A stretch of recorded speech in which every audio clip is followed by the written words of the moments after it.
एक बार एक आदमी भेड़िए के काटने की वजह से हैवान बन जाता है। फिर एक जादुई माला पहनते ही वह उस हैवान पर काबू पा लेता है। फिर एक दिन उसकी माला उसके कमरे में पड़ी होती है। अरे वाह, ये तो बहुत कीमती माला लगती है। इसे बेचने पर तो मैं माला माल हो जाऊंगा। वह चुपके से उस घर में घुस जाता है और माला को उठा लेता है और चुपके से वहाँ से निकल जाता है। फिर रात होने पर जेठालाल अपने कमरे में आता है। उसकी पत्नी वहाँ सो रही होती है। तभी वह अपनी माला को इधर उधर ढूंढने लगता है, लेकिन उसे उसकी माला कहीं दिखाई नहीं देती। हे भगवान, मेरी माला कहाँ गई? अब क्या करूँ? अगर मैंने वो माला नहीं पहनी तो 12 बजते ही मैं भेड़िए में बदल जाऊंगा। मुझे वो माला ढूंढनी ही होगी। अरे कमला, उठो, जल्दी उठो। क्या तुम्हें पता है वह जादुई माला कहाँ है जो महामुनि ने मुझे दी थी? अजी, आप उसे रोज यही पलंग के पास में तो रखते थे, देखिए वही होगी। अरे वहाँ तो मैं पहले ही ढूंढ चुका हूँ, वहाँ नहीं है। अरे प्रीतम, 12 बजने ही वाले हैं। जल्दी उस माला को ढूंढो, नहीं तो अनर्थ हो जाएगा। अजी, मैंने तो आपको कितनी बार कहा था कि उस माला को अपने गले में से मत उतारिए। हे भगवान, अब क्या होगा? अरे मर गई रे। अरे देखिए जी, घड़ी में 12 बजने ही वाले हैं, अब क्या करें? माला को छोड़ो और जल्दी से मुझे बांध दो। अब हमारे पास माला ढूंढने का वक्त नहीं है। फिर उसकी पत्नी जल्दी से उसे रस्सियों से बांध देती है और फिर 12 बजते ही जेठालाल भेड़िया बन जाता है। मूर्ख औरत, तूने मुझे बांध क्यों रखा है? मुझे खोल दे। मुझे शिकार करना है, मुझे अपने खून की प्यास बुझानी है। खोल दे मुझे।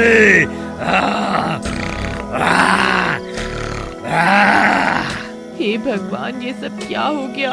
अजी, आप शांत रहिए, सुबह होते ही सब कुछ ठीक हो जाएगा। हमें बस किसी तरह ये रात निकालनी है, फिर सुबह होते ही हम उस माला को ढूंढ लेंगे। अजी, इतना शोर मत मचाइए, किसी गांव वाले ने आपकी आवाज सुन ली तो अनर्थ हो जाएगा। वह सब आपको जिंदा नहीं छोड़ेंगे। तभी वह भेड़िया जोर जोर से गुर्राने लगता है और उसकी आवाज पूरे गाँव में फैल जाती है।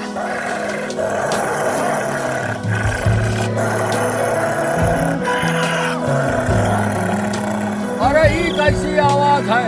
लगता है वो भेड़िया फिर से जाग गया है। मेरा शक सही निकला, ये जेठालाल फिर से हैवान बन गया है। मुझे ये बात अभी सबको जाकर बतानी होगी। भाइयों, अब की बार हम उस हैवान को जिंदा नहीं छोड़ सकते। अगर वह आजाद हो गया और उसने किसी को काट लिया, वह भी हैवान बन जाएगा। तुम सही कहते हो। चलो अभी के अभी उसके घर चलते हैं और उसे जलाकर राख कर देते हैं। ऐ हैवान, बाहर निकल, आज हम तुझे जान से मार कर ही दम लेंगे। हे भगवान, जिस बात का डर था वही हुआ। अब क्या करूं? ये इन्हें नहीं छोड़ेंगे। अजी, आपको अभी के अभी यहाँ से भागना होगा, नहीं तो ये आपको जिंदा नहीं छोड़ेंगे। फिर कमला उस हैवान की रस्सी खोलकर जल्दी से घर के बाहर भाग जाती है। कमला, हम उस हैवान को जिंदा नहीं छोड़ेंगे। आज तुम उसे बचा नहीं पाओगी। अरे वो देखो भाइयों, वो हैवान तो पीछे के दरवाजे से भाग रहा है। लगता है औरत ने उसे आजाद कर दिया है। ये तुमने सही नहीं किया कमला। तुमने अपने पति के जान बचाने के चक्कर में बहुत सारे लोगों की जान खतरे में डाल दी है। फिर वो भेड़िया भागता भागता जंगल में घुस जाता है। सभी गांव वाले भी उसका पीछा करते करते जंगल में पहुंच जाते हैं। अरे भाइयों, हैवान का तो कोई नामो निशान नहीं दिख रहा है। लगता है उसे हमारे यहाँ आने की भनक लग गई है। फिर सब गांव वाले उसे इधर उधर ढूंढने लगते हैं। तभी डरावनी डरावनी आवाजें आने लगती हैं। भाई, उस भेड़िए की आवाज को अच्छे से पहचानता हूँ।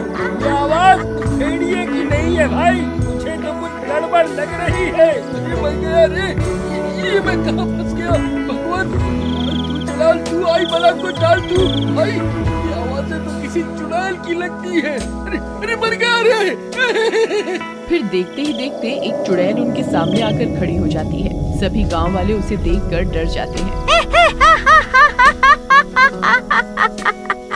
अरे वाह, आज तो मेरा शिकार खुद अपनी मौत के मुंह में चल कर आ गया। कितने सालों के बाद कोई इंसान इतनी रात गए इस जंगल में आया है।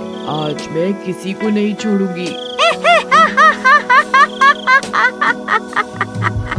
अरे भागो रे, ये चुड़ैल कहाँ से आ गई? जब सब अपनी अपनी जान बचाकर भागो। अरे मर गया रे, मैं तो अच्छा भला अपने घर में बैठा हुआ था, कहाँ इन मूर्खों के साथ फंस गया। अरे भागो, अब ये चुड़ैल किसी को नहीं छोड़ने वाली। फिर वे सब गांव वाले वापस अपने गांव की तरफ भागने लगते हैं और भागते भागते सभी गांव पहुंच जाते हैं। वह चुड़ैल भी उनका पीछा करने लगती है। अरे भागते कहाँ हो? जितना मुझे तड़पाओगे उतना ही तुम्हें तड़पा तड़पा कर मारूंगी। रुक जाओ।